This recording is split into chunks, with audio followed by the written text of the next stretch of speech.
Hello all, this is doctor Ayesha. ఈరోజు నేను మీకు ఒక ఇంట్రెస్టింగ్ డిసీజ్ గురించి చెప్తాను. ఇది కామన్గా వచ్చే డిసీజ్ అయితే కాదు, కానీ ఎవరింట్లో అయితే పెద్దవాళ్ళు ఉంటారో, ఏజ్ 60 పైన ఉంటారో, అది కూడా అబ్బాయిలు, మేల్స్ ఉన్న వాళ్ళల్లో కొంచెం వచ్చే ఛాన్సెస్ ఉంటాయి కాబట్టి తెలుసుకుంటే బెటర్.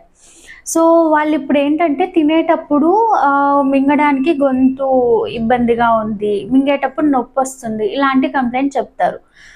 మింగేటప్పుడు నొప్పి రావడానికి చాలా కారణాలు ఉన్నాయి. అందులో ఒక రీజన్ ఏంటంటే అన్నవాహికలో కొంచెం ప్రాబ్లం ఉంటుంది.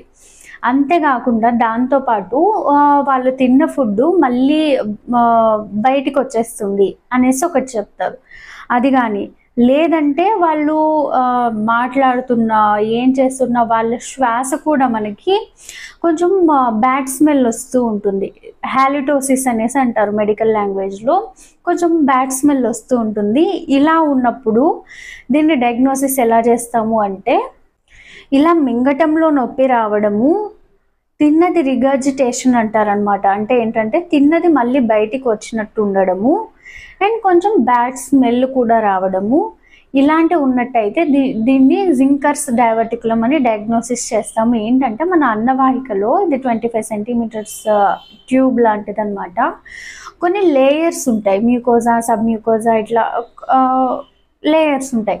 అవి ఏమవుతాయి అంటే ఏజ్ పెరిగే కొద్దీ మనకి ఒక థైరోఫరింజస్ అనే మజిల్స్ ఇలా ఉండి, క్రికోఫరింజస్ అనే మజిల్స్ ఇలా ఉంటాయి. అంటే ఒక ఇల్లు లాగా ఇలా కింద మజిల్స్ ఉంటాయి. ఈ పార్ట్ని కిలియన్స్ డెహిజన్స్ అంటారు. అది ఏమవుతుంది అంటే వీక్ అయిపోతుంది.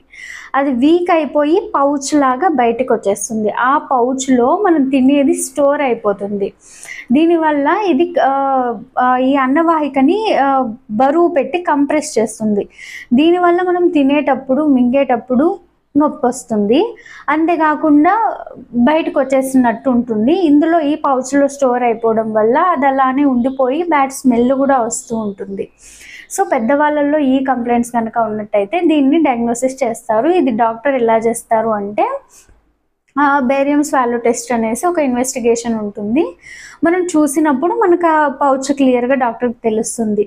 ఒకవేళ ఇది చిన్నగా ఉంటే ఒక 4 సెంటీమీటర్స్ కంటే తక్కువ ఉన్నట్టయితే, లేదంటే అంతకంటే ఎక్కువ ఉన్నట్టయితే డిఫరెంట్ ట్రీట్మెంట్స్ ఉంటాయి.